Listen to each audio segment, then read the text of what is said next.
Do.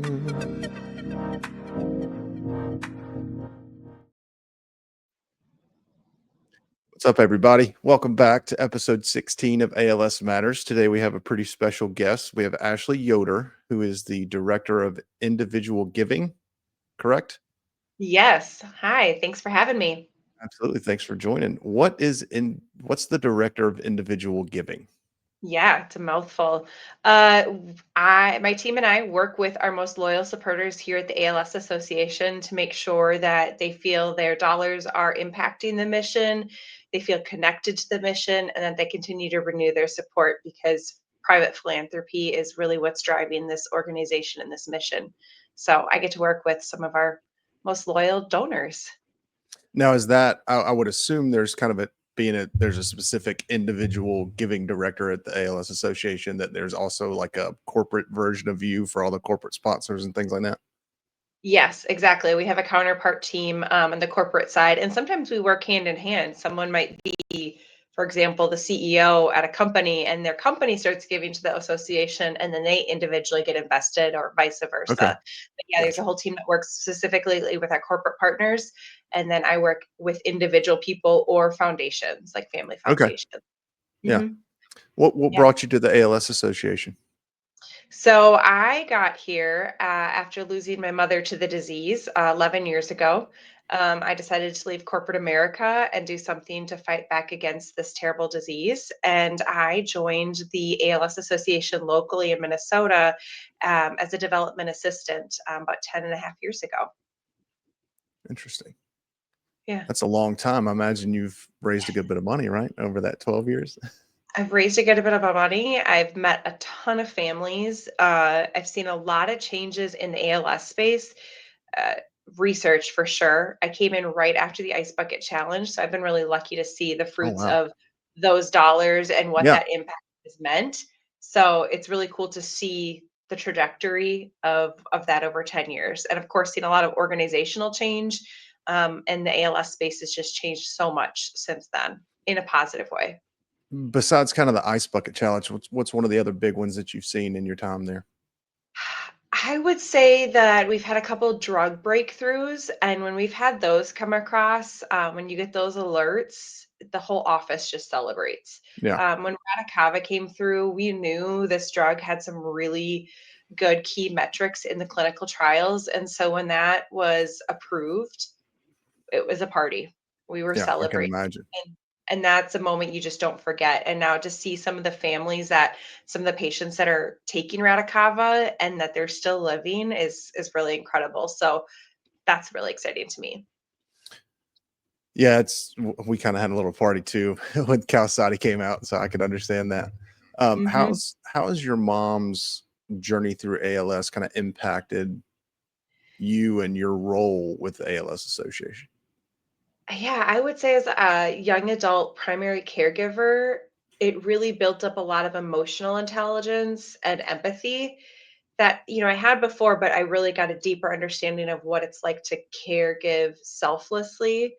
And now in my role, I get to work with families living with ALS. And although no journey's the same, I can relate in some ways. And I get to one, keep my mom's memory alive, which is really important to me, but I can kind of be at that same level and understanding and giving empathy.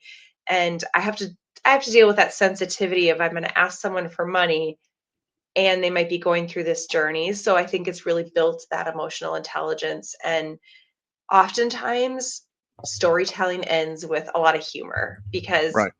if you're not laughing through ALS, you're crying. And so there's a lot of dark humor, and I've been able to kind of shed that, through my experience with families I get to work with. So, How old were you when your mother was diagnosed? so she was diagnosed in 2013, and I was 27 years old, and she Oh, died wow. 18 months later. So we were close to the same age then, right around when my mother passed. Very close to the same age. It's interesting. Um, so coming up toward kind of the end of, I'm assuming this is kind of the end of the fundraising cycle, right? We've got a couple weeks left. We're not Yeah. counting days here at all. So year-end giving, what does that look like for the ALS Association? I would imagine there are some folks probably donating in family members' names and things like that for the holidays, stuff like that. Yeah, so we just had Giving Tuesday last week, which is a really huge day of giving across the country for all organizations. It was a really successful day. We had some great generous donors that fulfilled a match. If people donated, and we surpassed that match, which was great. And we've got some of those activations coming up for year end. Right now is the time when people are looking at their tax situation and going, what can I make that's tax deductible? I mean, that's a lot of what Yeah, drives giving. Also, people are just feeling generous at this time of year and understanding that. So the next couple of weeks are really critical for year-end giving. It's actually our biggest month of the year. So really? yeah, December is right up until midnight on December 31st. People are making donations. They're really monitoring and looking at and talking with their tax advisor to make sure that they're making the most out of whatever deductions they can take. Is really critical right now too. So it's busy for Yeah, I sure. never really thought about the tax part of that, right? Because they always ask you the question when you're doing the return, but I would never think that, or I wouldn't have thought that. Um, Interesting. Hmm. And December being the biggest year, I wouldn't have thought that either. Yeah, it's every day is a lot right now, which is a good thing. We need Yeah, that. And I think right now people really understand that federal and state, budgets are really volatile.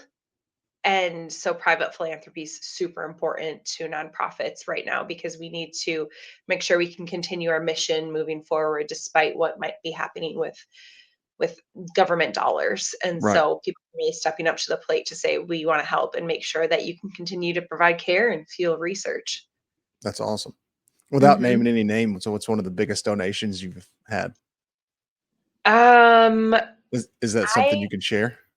Sure. I can talk about a particular one that really strikes a chord with me. I was able to work with a couple. He was living with ALS, and a couple of years ago, they decided to grant us $1 million over the course of a couple of years to build out a program that we were really wanting to put some more money into, and it's been really lovely to work with them. Unfortunately, he did die, and so I've really been able to build a beautiful relationship with the wife. And it was just cool to see something kind of go from the ground up and what it's done to impact families and families being able to be safely staying in their homes and being independent. So that was a really beautiful gift. There's lots of those stories, but that one kind of sticks with the Sticks with heart. you. That's Hmm. awesome. Hmm. It's definitely Hmm. something as you, I, my mother had ALS as well, and it's interesting to see kind of how that affects. She passed away right around Christmas the year she did, and that year was really tough. But then, kind of going back into this season every year, kind of gives me a little pause, and kind of think about all the all the stuff you have to go through that, and it being on top of the holidays, which is never an easy season to get through with seeing all the family and everything. It sometimes can be a little rat racy, right? Yes. What's the We lost biggest piece? my Oh, mother sorry. we lost my mother on December 6th. Oh wow. So just celebrated that a few days ago, and she loved the Christmas season, so hence the Christmas tree in the backdrop.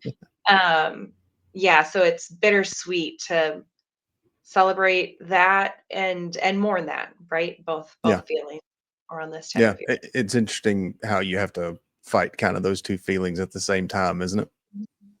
What's the biggest piece of advice you'd give someone who's considering donating to the ALS Association? Sure. I mean, Hurry up. please. Donate Um, more. Well, I think sometimes organizations, we want to say that we're strong and that, things are running really well. But if you peel back the curtains a little bit in nonprofits, we operate on a really small shoestring budget. Yeah, And everyone in this organization cares so much that families receive assistance and that we can continue to fuel research. So I would say that if someone's considering donating, please know that like every dollar, no matter the size, makes an impact and every dollar goes really far in this organization. And I say that truthfully as a family that was served by the organization, that it matters. Like each dollar adds up, and that we don't waste those dollars. Yeah. Sometimes it, being in the side of we need more staffing and feeling that way, I know that we also just need to continue doing what we're doing. So know that the dollar makes a true impact. And I feel that in my heart and soul. And I see that on paper too. Yeah. For someone that's looking to make a donation, how can folks support the ALS Association? Yeah. So of course, cash is king, right? Right. But people can support the ALS Association in a number of ways. One is volunteering with the ALS Association. One is getting involved with your local Walk to Defeat ALS. So you can get registered and volunteer and fundraise and share it with your network and spread the awareness.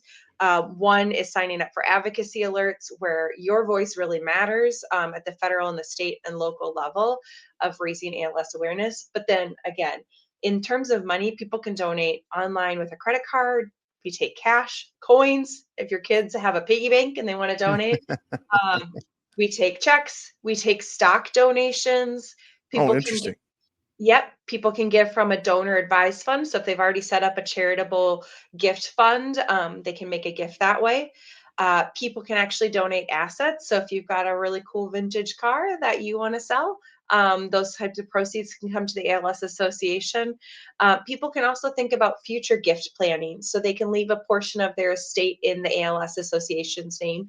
So when they too pass on, a part of their legacy comes back to the association. So there are lots of ways that people can give. And if you go on our website at als.org, there's a tab at the top that says ways to give, and it talks about those, even cryptocurrency. So we take pretty Interesting. much every way people can think of donating Yeah. money. Hmm. Huh. I would have never thought about selling an old car and having Yeah, that donated, we had a Um, really old boat and we sold that, and the association didn't make a lot of money from it, but right. it's an I mean, option. still, that's, any, like you said earlier, right? Any dollar counts. Every Um, dollar. what's the best piece of fundraising advice you would give someone? Um, I would say if you're getting involved with one of our events and you're asking for dollars, or you're coming from the fundraising world, you have to ask 7 times before someone says yes or no. Interesting. In a world where it's so busy and there's so many distractions, I mean, people get tons of emails from us, but Right. they need to be asked 7 times generally for someone to say yes or no. So consistency is key, and not being afraid just to keep asking. And a Yeah. lot of people, feel honored when we ask them for a gift and say, "We really need you." And they're honored, and, sometimes they have to say, "No, I can't do that," or "Yes, I can. Thanks for asking." So 7 times. Mhm. I'd love to know the science behind why it takes 7 times. I know, and it's probably getting higher now that we're a more distracted and busy society. Right. But yeah, so, if you think about, like, the Walk to Defeat ALS, if you're signed up for that, for example, you might send a couple emails to your network, and then you might send a couple texts, and then you might see them in person. A lot of times people will just do the one-time ask, and they think that that's enough, but you have to just keep Yeah. asking. Well, I'd You just imagine, especially like in the social media era, like I've thought about this too, just with doing the podcast, how many times I'll get, some folks that'll like the post or whatever, and then may not like the next one. I may post one more than the other or something like that. I'm not very consistent when it comes to that kind of stuff, so I can see where the consistency would probably pay off a little better. Mhm, mhm. Kind of switching gears a little bit to your personal ALS journey here. What was the biggest source of support while your mom was going through it? Gosh, I would say the network of family and friends. My mom had some really beautiful friendships, and so we leaned very heavily on everyone in her network that was willing to be there and be part of it. Um, from visiting her in the assisted living facility that she lived in, to helping with medical appointments, fundraising when we did a fundraiser for her, just the variety, supporting me, dropping meals off. It really took a whole village, and we were really fortunate that we had that village and they stuck with us. And so, yeah, a village, that was the support system. And I can think of so many names that were just so instrumental in that and are still with us today, still honoring her in various ways. So family and friends, and we were lucky to have that. That's awesome. There's just in a couple of ALS group chats, and there are folks that struggle with that on a regular basis for sure. Nope, lost my place in my questions. No. What is something that you'd want to share to your past self after hearing about your mom's diagnosis based off your last 12 years doing this? Oh gosh, that's a great question, Corey. Um, I think being graceful with yourself. I really tried to do everything I possibly could. And I'm very much a go getter and type A. And I sometimes just needed to relinquish what was and just sit with that. So I think really giving yourself grace as a caregiver, as a young adult, as a daughter or a son, and making sure that you recognize you're doing the best you can and that that's important. Um, so giving myself more grace through that time period. I was exhausted, and some of that was self-induced exhaustion. Yeah. Um, Things I Yeah. couldn't solve. Coming off November and caregivers month, kind of talking to folks and listening to some of the stories I've seen, go around the ALS community online there.